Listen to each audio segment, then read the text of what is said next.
So this is the self-development with tactics. Book.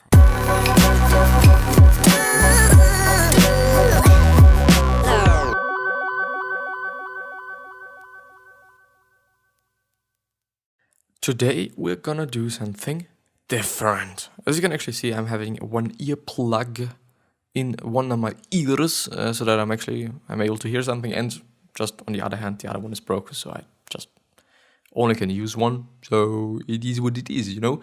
But we're gonna go through a Seth Godin quote-unquote speech, because it is not a speech, but it is an excerpt out of a Tom Bilyeu Impact Theory, I think it is called. Yeah, it is called Impact Theory segments, and I really am looking forward to it. I know it by now, but I think it is a really important message, and I think it is a really important thing. So there might be somebody that does not know about that, and I don't actually know why, because Seth Godin is just such an incredibly interesting personality and such an incredibly thoughtful person. It is just really insane. Like, it is something, and he's definitely one of the people that I'm looking up to, definitely, because he's really fucking good. But yeah, I don't know if you just need music then. I guess there's music in the video. The notes are like, by the way, if you want to just listen to it as it would be a podcast, because it actually is a podcast, then please check out the first or the second link in the description. But yeah, I know we're going to see, and we're going to then talk about it. I'm actually very sorry if I'm going to stop the video while it is playing. And I also hope that I'm not going to get any just issues with that, you know, kinda.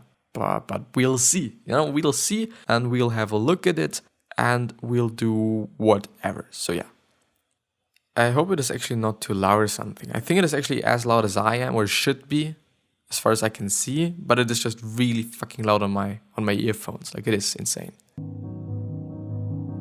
The story of Icarus is fascinating to look at from a cultural perspective. It's been around for thousands of years. We all know it. Daedalus and Icarus go to a desert island. Daedalus, the dad, makes wings out of feathers, gives them to his son, puts them on with wax, says to his son, obey your father, we're flying out of here. Don't fly too high, because if you fly too high, the wax will melt and you'll die. And we all know what happened. Icarus got uppity, he had hubris, he disobeyed his father, and he died.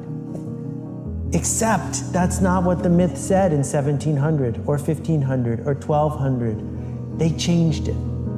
It used to say, but more important, don't fly too low. Because if you fly too low, the water and the mist will weigh down your wings and you will surely perish. They took that part out. They took it out because the people in power, the industrialists, want us to fly lower.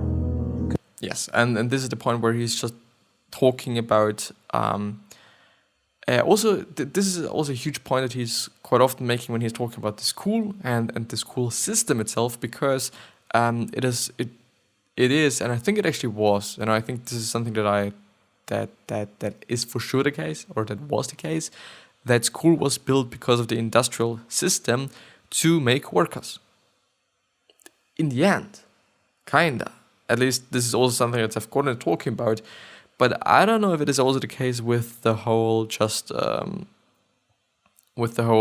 Icarus story, or Icarus. Is it a book? No, well, let's just go with story, I'd say. So I'm not quite sure about that. I think sometimes it is a tiny bit overdone, but because I've also searched it up and I wasn't able to find something. But I mean, I really do kind of have to believe in whatever he's saying.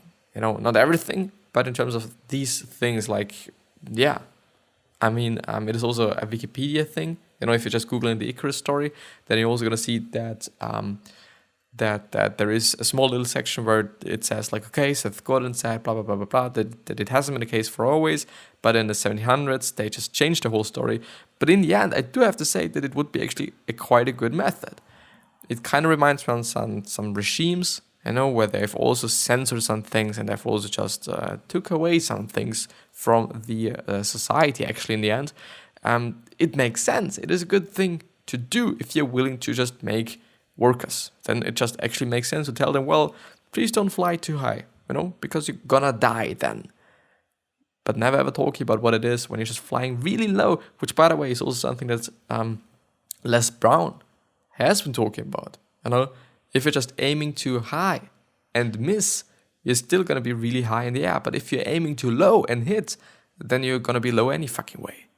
Which is kind of a quote-unquote art there. If you really just try to hit a really high point, then possibilities are really, really, really high that you're going to just hit something in the middle or maybe in the upper part. It's maybe even going to be in the lower part. But hitting something on the really, really low part is not going to be as likely. You know, it's the exact same thing as learning, actually. If you're just trying to get an A in a test, or let's actually talk about a B. If you're going for a B, then learning for an A would be a smart idea. The possibility is there that you're getting an A, but the possibilities are also really high to get a B or a C. But if you're like, okay, I'm going to go for a C, then you're going to learn for a C. The problem there is then the chances of getting a C is like there, but also chances for a D and an E and an F and whatnot. They're also pretty high because you're just trying to get there, you know? Which is something that I think is a pretty interesting thought. Because it's easier to ignore us, it's easier to keep us in line, it's easier to get a factory job that way. People who have the hubris to dream of something bigger change the status quo. And the people who are in charge aren't in favor of that. And I'm not a conspiracy theorist at all, but I do know. Which is actually something that I've been thinking about, like, okay, it really sounds like a conspiracy theory, but... Where public school came from. And public school was invented by factory owners who didn't have enough compliant factory workers. And it worked great. For 100 years, we had this wonderful... By the way, yes, this one. Like, it is insane. I don't know if it is actually the case in some country that the teacher's going to be around and, like, shouting around like fucking dummies and whatnot. I hope not. I really hope not. Oh, I didn't want to do that. Yeah. I mean, like, I think as a teacher, I think there's two sides of being a teacher. First of all, I really believe that you're able to change a lot of shit for people and for the kids. I think it is just an insane thing that you're having so much leverage over them. You know, they believe in what you're saying. They are going to do whatever you're just talking about. They're going to take serious what you're talking about most often, of course, not always. It depends on who you are. But I think you're just having a lot of leverage. I think you're just able to do such a lot. You know, you're basically having an audience. And not everyone has an audience. And becoming a teacher isn't that of a hard thing. You know, for example, in my school, there's a lot of teachers that have been in the economy, and then they decide to just be a teacher, and there's just, I think, a few things you have to do, like it might be like one test or something, some pedagogical or whatever it's called, I don't know, and then you just can be a teacher. Yeah, but on the other hand, it is like, well, especially if it is about like being in a practical oriented school like I am in graphic design school, it is like, why are you a teacher? Maybe you've been just really shit and therefore you're just a teacher right now. You know, which is something that a lot of people are thinking about. Like, why should I be listening to you? You're a fucking teacher. You're not even in the economy anymore. You don't even know what the fuck you're talking about, especially if it is an older teacher that has been in this school for quite some time. On the other hand, it seemed to be, at least this is something that the teacher said, I don't know when, I guess. I think it's been last week or something. But a lot of artists, you know, which is kind of related to graphic design, a lot of artists have become teachers in the past as well, so that they can just survive, basically. And that is something that I'm seeing there as well. And, you know, but the problem is if you're just a teacher just because you have to, and people clearly notice that you're not a good teacher because you're like always pissed and whatnot, like, yeah. And public school was invented by factory owners who didn't have enough compliant factory workers. And it worked great. For 100 years, we had this wonderful system. Do what you're told, go to the placement office, you'll get a job for 50 years. You'll like the job, but you'll be able to go home and watch TV, buy enough stuff, you'll need a storage unit, and then you'll die. And the deal was straightforward and kept on both sides. And during our lifetime, in the last 20 years, the deal's off. And the mistake, the problem, is that people are still seduced into thinking that what they're supposed to do is fit in more. And social media has made it worse because there's this whole pack mentality of how do I fit in more, with small bursts of here's one quick tip for a flat stomach and 3 different ways to get rich, and you can learn to flip houses today and be a millionaire tomorrow. Yes, it is something that we are all seeing. Well, it is actually pretty interesting that he's pointing out Jordan Belfort's straight line system, because I've also been talking about it as a course. I think it has been, but there's also a book on that. I think it is the Wolf of Wall Street book, but he's also talking about his quote-unquote strategy there, or tactics, whatever you want to call it. There's actually, it's not the same thing, like tactics and strategy is not the same thing, but I always forget about what is, so yeah. Anyway, the thing is, yes, you're not going to be rich by just fucking drop shipping. It's still going to be a lot of work. Also not by YouTubing. I've been a YouTuber and podcast and whatnot for more than a year now. And it is quite some work. You know, I've been getting up at 6:20 today. I mean, I like it. I just do it because I like it. This is also a huge part of that. I wouldn't be doing this, especially because I do just still have enough time. Like I could be doing just way more, but I kind of tend to waste some time, which is something that I need to change up. But yeah. Anyway, I think it also, even though I don't like it, I kind of do have to admit that social media might have been just doing harm to this thing. On the other hand, I do also have to say, like, I don't know. I think it is more about society, that we just need to fit in some kind of. I know that a lot of people do just want to fit in. I don't know if it is, I think it is just something that's quite natural. And of course, there are some people that are just going to be different, but they're going to fit into a different group. In terms of like, okay, if you're just looking like a gothic person, then you're going to just have friends that are also gothic. And you're going to fit in with them or into that group. But you're not going to fit into general society or some shit. But, I mean, being normal is boring. None of which work, right? But the combination of those two mean that people are starting to feel broken and bitter because the promise isn't being kept. So you have a choice, and the choice is one of three things. Either you're the replaceable cog in the pyramid who's going to get paid as little as possible, or you're the founder, the owner, the person who runs the thing.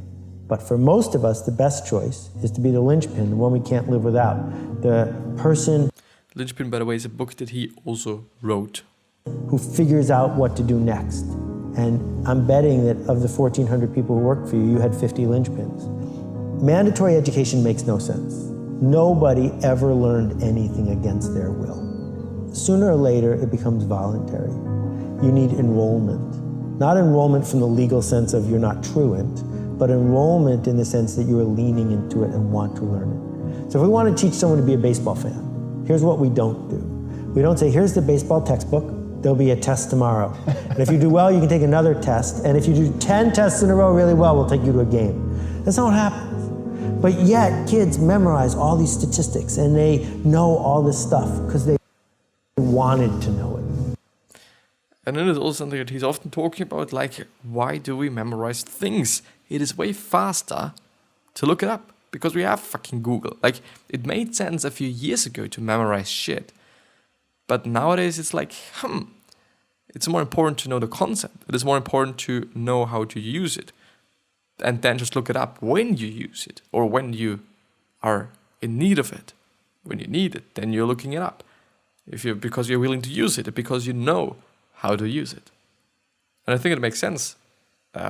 More sense than kind of just memorizing everything, maybe without just even knowing how it is working. I'm just really thinking about maths there, that, just knowing how things are working makes sense. But often it is the case that, especially for me, I guess, that it is not necessarily about how things work, because this most often makes sense. But of what something is, kinda. I'm not sure. So we must begin by gaining enrollment. And there are a couple ways to do it. One way is to promise a quick win, right? Just read these 6 paragraphs and you will lose 30 pounds. And it's easy to get the masses to pay $1 for that. But it doesn't work. It's a dead end. The other way to do it is to say to people, being a Navy SEAL, or being physically fit, or being smart at business, these are endeavors. They take effort. If you're ready to pay the price to get the benefit, there are people who will teach you. So it's the opposite of the question, will this be on the test? If you're asking, will this be on the test? from an online course or from a school, what you're basically saying to the teacher is, without a certificate, I don't need to be here. I'm only here to prove that I was here. And it is always something that I think about when somebody in class says, like, is this going to be on a test, on the next test? And I always think, like, well, I mean, it just shows that we don't want to learn it. It just shows that we do not want to do it. And in this post-educational institution world that we're entering, certificates are worth less and less. What's actually worth something is, did you sign up to learn something where you opened yourself up to possible failure, opened yourself up to the stress of becoming someone else in a way that made you better? And not everyone wants to do that. But my mission is to work with the people who do so that I can help them open those doors. Your job is to make people feel welcome and to connect with them. So there's this space between you and them. And the question is, will you risk entering the space? Putting yourself forward, even though in that moment the person might say, you totally misjudged what was happening here. I don't want your smile and I don't want your connection. But when you do it well, not only is it addictive, it creates enormous amounts of possibility. And so that leap into the void doesn't mean mortgage your house and put everything you've got on one business project. It means, are you hooked on that feeling of this might not work and this might work? We'll find out. The system wants you to feel mostly powerless because they have power, you don't.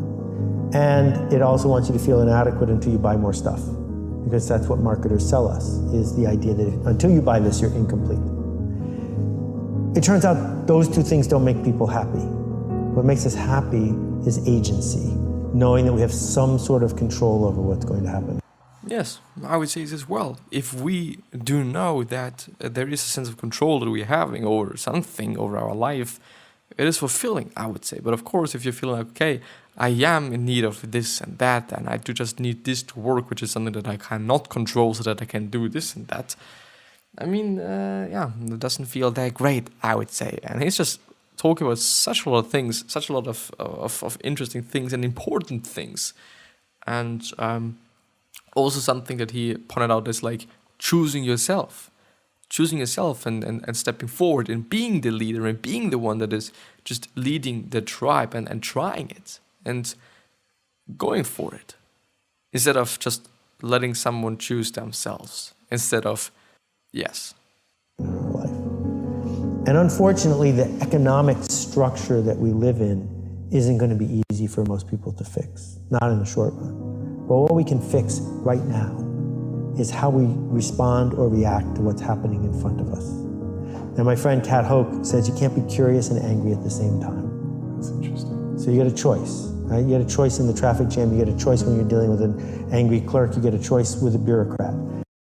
And this is a very stoic thought. It is one of the basic stoic thoughts that there is always a reaction to a situation. Like it's not about the situation, it's about the reaction to the situation that is making us do certain things. Because, I mean, now at this point in time, I could also be angry if I choose to, kinda. But I could also just choose to do the natural thing. Or if I'm just in a traffic jam, then of course it might be letting me get angry. But I could also be like, well, you know what? I might be missing the new series that's going to come out today, but I'm just having more time to think about some things while I'm driving here, while I'm just staying in the traffic jam.